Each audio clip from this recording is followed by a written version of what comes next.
Владимир говорил: «Я сам служил в милиции и знаю, НКВД никого зря не арестует. А если и попал к ним человек, то разберутся и отпустят. Так что нам с тобой опасаться нечего. Ни за тобой, ни за мной никакой вины нет. Так что будем жить спокойно».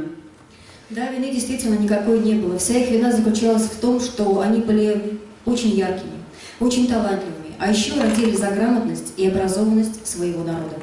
Каждый день был наполнен тревогой и страхом. Арестовали односельчанина Рябовых, начальника управления по делам искусств Галаева, ректора камвуза Гребенцова, известного ученого, литератора Поздяева, редактора журнала «Сятка» Куторкина, поэта Кривошеева и многих других. Одним поздним вечером пришли за братьями Рябовыми.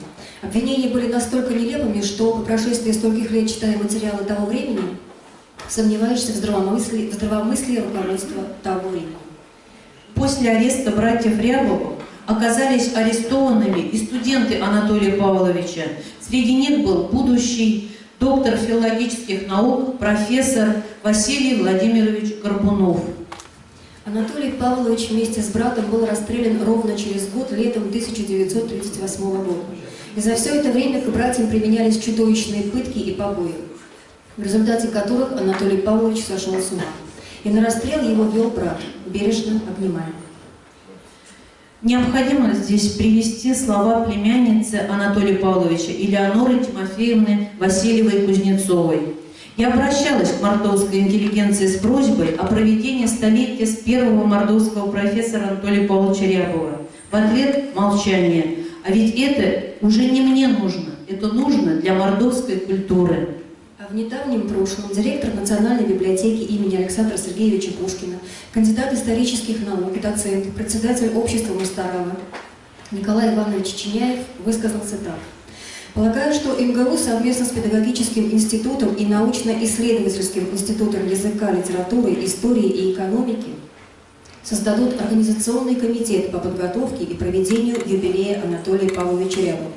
Стоит подумать о ежегодных рябовских чтениях с активным участием национальных школ Мордовии, мордовской диаспоры. Думается, пришло время рассмотреть вопрос и о вековечении памяти Анатолия Павловича Рябова, заслуги которого перед мордовским народом столь велики». И мы уверены, что слова эти сбудутся, и голос памяти не обвинит потомков в неблагодарности и забвении истинных сыновей и дочерей благодатной земле мордовской. Ну и в заключение мы хотим предоставить слово землячке Анатолия Павловича, преподавателю родного языка Юдиной Лидии Васильевне.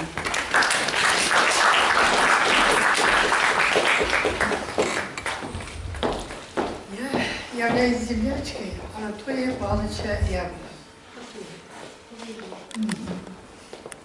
И я являюсь еще преподавателем родного эльзянского языка и литературы. Мы гордимся, что Анатолий Павлович родился именно в нашем селе. Да, нам есть чем гордиться.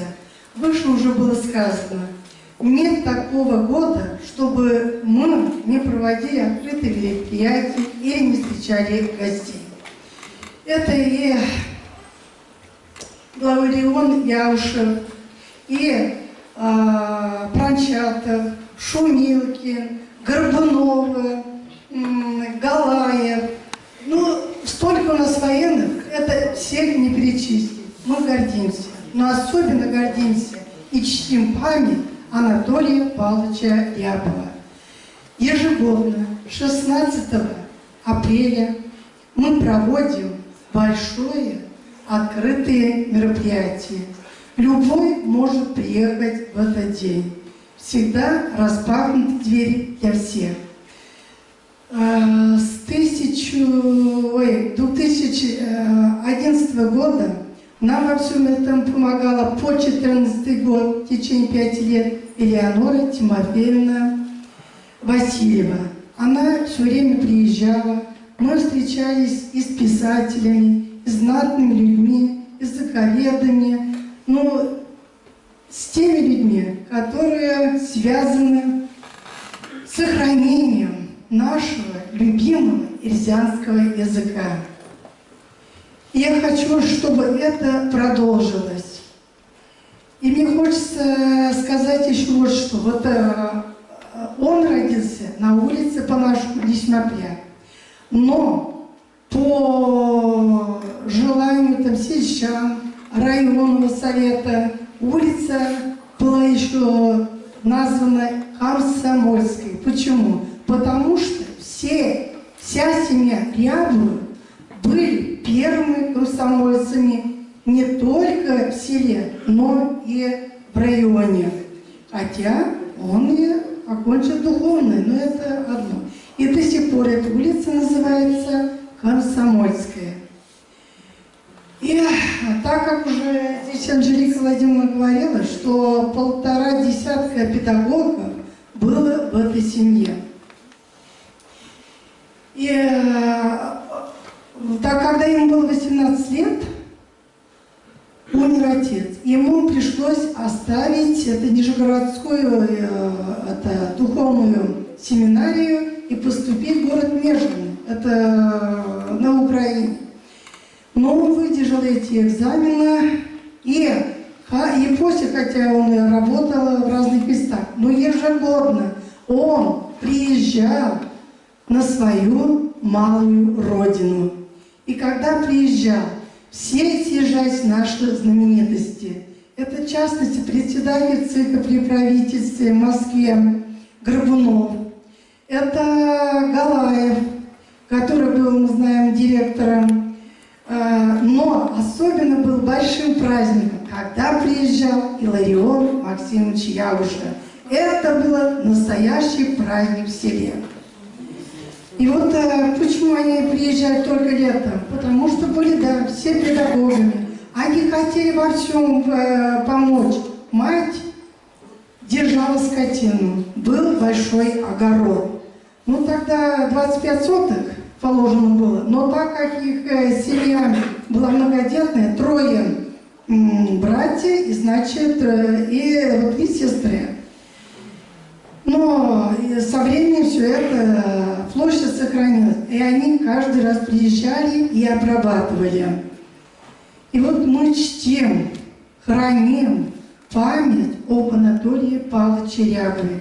И я призываю молодежь не только вот беречь и русский, и эльзянский, и мордовский язык. Анатолий Павлович, кроме там русского и эльзянского языка, он знал около 10 языков и свободно на них общался. И даже китайский язык он знал, ну, там прибалтийский, эстонский языки. И вот я призываю, чтобы вы чтили память ваших дедов, прадедов. И кто будет этим заниматься? Как не вы? Спасибо.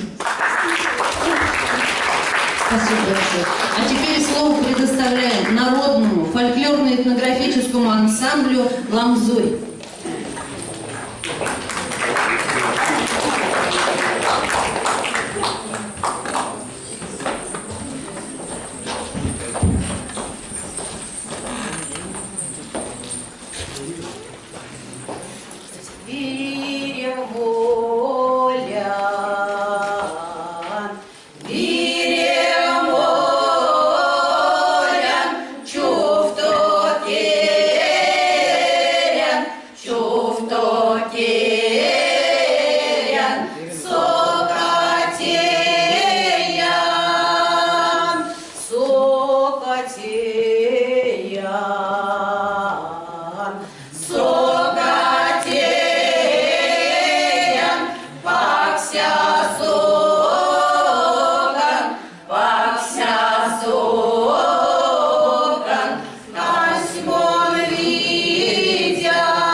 Дорогие друзья, на этом наша встреча подошла к концу. Спасибо всем за внимание.